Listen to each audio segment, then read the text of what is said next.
Welcome to the fish tank.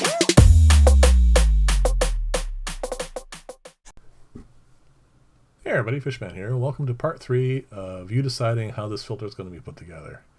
In part 1, your decision was to whether or not the pump is going to be inside the filter box or outside of it, and that was just way too even to call. Even now it's pretty much a dead heat.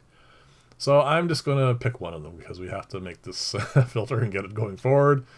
Part 2, on the other hand, whether the filter box was going to be inside the aquarium or outside, that's not dead even. That's actually overwhelmingly in favor for it to be outside, right here, like this.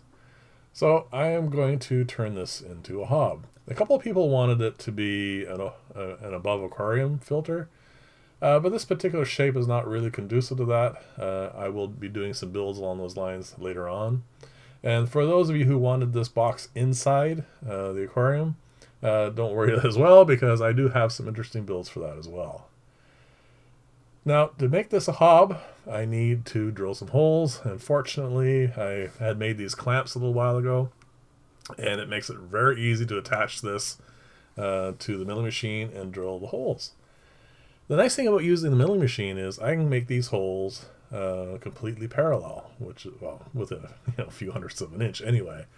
And the only reason I like to do it that way is when the outflow, like these two are going to be outflows here, and they're going to outflow by gravity. If they're at the same height, they end up having the same flow out them, and they look it looks a lot nicer that way, I think. And I am going to have the hole on the left is going to be where the water is going to go into it, and I am going to have the pump on the outside of the filter. The reason to do that mostly is for ease of starting, because it's going to be in the aquarium. All you have to do is plug it in and it'll go. And if there's a power failure and restarts and everything, there's no real issues that way. And also having a pump inside the filter box, it just makes things a little bit more cramped. This way the filter will have a lot more space inside of it, and we can do more things with it. And actually that's going to be part of today's decision, what to do with it. And it's just much simpler that way. So what I've done here is I've attached the the elbow, and I put on the two output pipes. I haven't glued them in place yet, just in case someone has a different way where they want to do that. I did glue on the bracket, of course, because it has to hang on the back of the aquarium. So this is pretty much it. I was doing this late on Tuesday night, so the elbow there is a little bit wonky. I'll have to replace that later. And I just put a quick bushing on this. It's just a piece of 1/2-inch PVC piping, and I just quickly ran it through the lathe, and it's very easy to put that on there. That's actually one of the reasons why I like this pump. It works very easily, and as you can see, it fits nicely. So all the matter now, what I'm going to do is I'm going to plug it in. I have left the water pump on full, so it is pumping a lot more water than this should be necessary for this. But it does give you a nice look at it, and there's the air-driven one back there. You can see the flow rate's quite a bit different, and that is obviously the main difference. I mean, extra flow rate is not necessary and sometimes disadvantageous for certain types of filtration and stuff, but oh, there you go. That's the fish room light starting to turn off. I mentioned earlier it was getting late when I was doing this. Yeah, I have to turn around, go to the other side now, and turn that back on so you can see what's going on. So at full flow, you can see that it is pumping. It's not quite to the top or anything yet, but it is more flow than is best for filtration. Definitely you would run a risk of it overflowing at this pace, but I'll definitely run that a lot slower. So I'm going to turn the light back on here, and let's get to today's decision. For simplicity's sake, let's keep this to two choices. For choice number 1, let's run this as a standard hob. In other words, there'll be a sponge, there'll be baskets, it will go through the sponge, it'll go into each basket. The baskets will have different media in it, like crushed coral, lava rock, gravel, whatever we end up deciding to do. And then after it does that, it flows back into the aquarium. Basic standard hob. Now, choice number 2, what we could do is, instead of that, we can run something slightly different. We can run it as a planter filter, but not just like, I mean, not just a bunch of water and throw a bunch of pothos in there.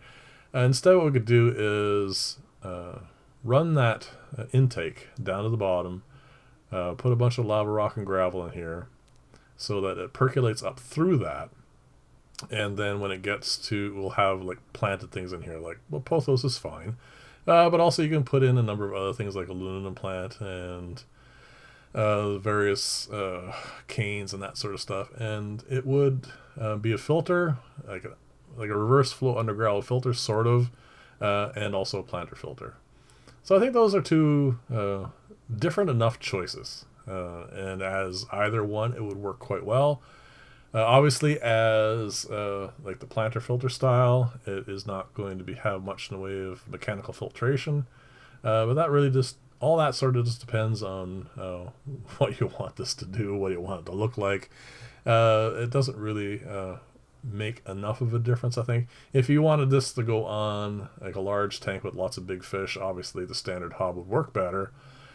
But this is going to be my fish room, so it's not really that important. I want this to at least have some sort of change over time, so either one's fine. I mean, I do need to redo that one elbow anyway, because it just didn't quite work out the way I wanted to. So it'll be easy for me to incorporate that as a U-tube instead of as an elbow, and we can have it run down and go under the gravel and all that sort of stuff. So that's pretty straightforward. So there you go. Two decisions: standard hob or reverse flow kind of under gravel filter planter filter. That's a mouthful. Anyway, let me know what you think, and we'll probably do this for Friday. This was supposed to go yesterday, which is Tuesday, but I was way too busy, so it's going to go as a standard Wednesday video. And then hopefully on Friday, by Friday I should say, I'll have enough information or enough people voting. Thank you very much, by the way, for all those who have voted. The numbers are great. It makes it a lot easier. And considering that this has been quite a success, really, for interest, we'll do it again, but with something different, of course. So thank you very much for watching. If you like this style of video, please like and or subscribe. And I will see you in the next video, which will be on Friday, where we'll get this thing running. All right, take care, and we'll see you in the next video, and bye for now.